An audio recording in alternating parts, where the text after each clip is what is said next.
청운의 꿈을 안고 이제 서울로 딱 오셨는데 삼양동 물장수 일을 먼저 또 하셨다는 추억을 또 꺼내 보겠습니다. 어떤 사연이 있길래 그 일을 하게 되셨나요? 그게 초반이었죠? 뭐 한 달 가까이를 뭐 시골서 갖고 온 돈이 있으니까 나름대로 이제 전략하면서 지내다가 보니 네. 제가 아는 지인이 한 분 있었어요.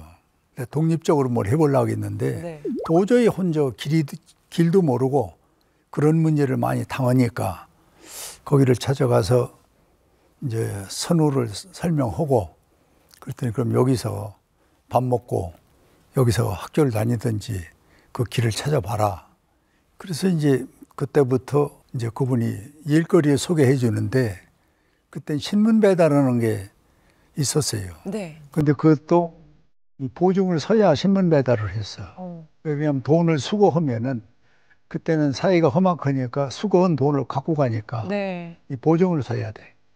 그래서 그분이 서줘서 그 수유리일 때 이제 신문을 좀 돌리다가 네. 보니까 그거는 큰 수입이 안 돼요. 그래서 이제 나중에는 미알이라고 가보니까 기름시장이라는 지금도 있어요. 네네.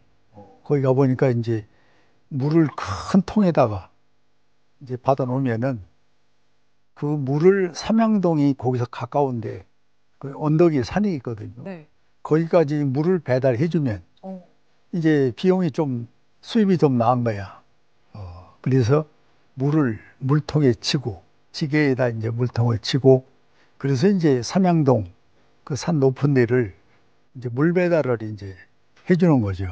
그러면은 태권도랑 유도랑 검도도 마스터 하셨다고 그랬는데 그거는 언제 하신 거예요? 한 1년 정도 하니까 뭐 조금 용돈도 좀 생기게 되고 그리고 또 그 옆에는 미도극장이라는 극장이 있는데 네. 거기서 이제 그 구두를 닦는 분들이 있거든. 그럼 구두를 그분들은 앉아서 닦기만 하고 구두를 또 딴 데 가서 모아가지고 갖다 주면은 네. 그 비용을 또 따로 받아요. 그걸 이제 조금 속어로 얘기하면 이제 찍새라고 그러는데 찍어온다 구두를.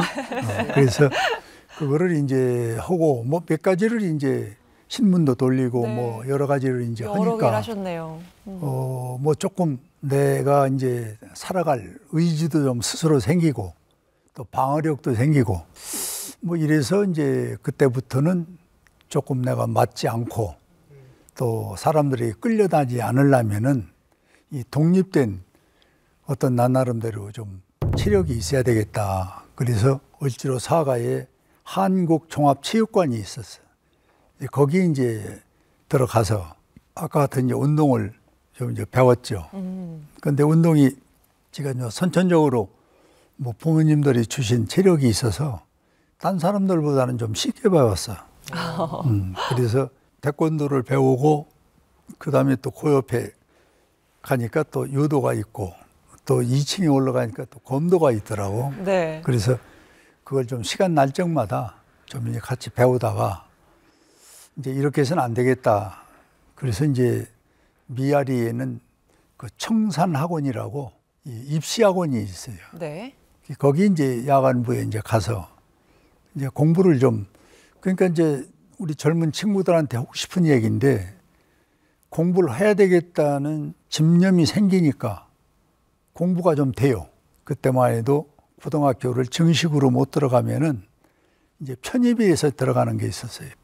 고등학교 이제 편입으로 들어가고 대학교 이제 정식으로 들어가고 그렇게 이제 그 과정이 좀 아주 산만하고 복잡했습니다. 여러 과정을 거쳤지만 결국에 운동도 하시고 자립도 하시고 공부도 하시고 해내셨습니다. 그 태권도를 또 가르치는 스승님도 하셨다고요? 그때 용산 미 8군에는 동두천, 의정부, 수색, 문산 거기에 미 8군 산하 부대가 있었어요.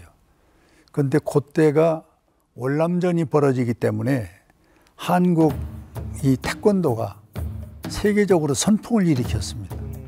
월남전에서. 그래서 이제 월남 갔다 온 분이나 미군들이 거기 있다 한국에 온 분들이 한국에 오면 태권도를 배우자는 걸 희망을 했어요. 네.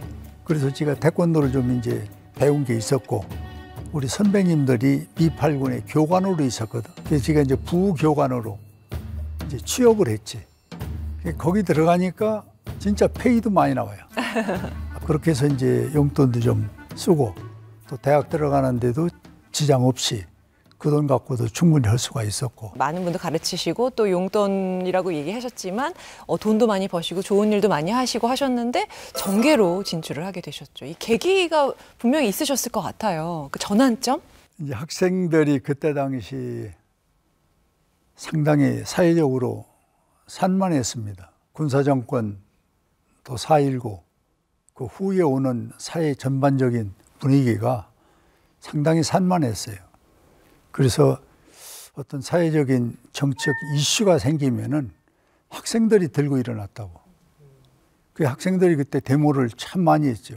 주위에 선배들이 몇 분 계셨는데 이제 그분들이 이제 결론적으로 소개를 해주신 분이 네. 고려대학교 총장 하시던 이제 그 박사님 유진호 박사님을 그때 이제 알게 됐는데 네. 선거구가 그때는 종로 선거구가 이 고려대학교까지 전부 선거구였어요.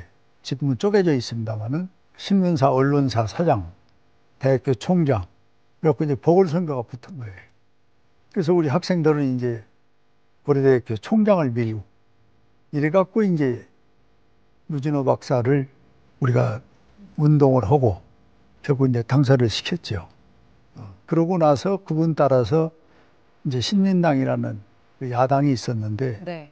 거기 들어가서 이제 그 당원이 되고 이제 당 활동을 하는 그분이 이제 당의 대표가 되고 국회의원이 됐으니까 네. 이제 그렇게 시작이 된 겁니다.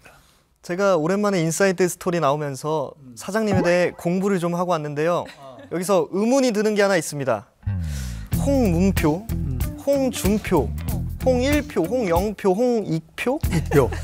예, 그렇게 많은 홍으로 시작해서 표로 끝나는 이 표자 돌림을 하시는 국회의원분들이 계시는데 가족이신가요? 지금 말씀하신 그런 분들은 다 우리 같은 혈족 집안입니다. 오. 그게 여야로 이제 갈라진 분도 있고 그런데 네. 홍일표 같은 분 또 한 분은 거기 이제 홍익표라고 이제 그 판사하시던 분인데 그런 분들은 우리 고향 동네에서 같은 형제였고 정당은 달라도 우리가 같은 표자 돌림이니까 국회에서 이제 제가 주선해서 우리 표자질이 모여서 한번 식사를 하자. 그래서 그 모임이 있었어요. 상당히 남보다는 그런 표자는 좀 가까운 정을 느끼게 되고 집안이 형제 같은 포근한 생각을 갖죠.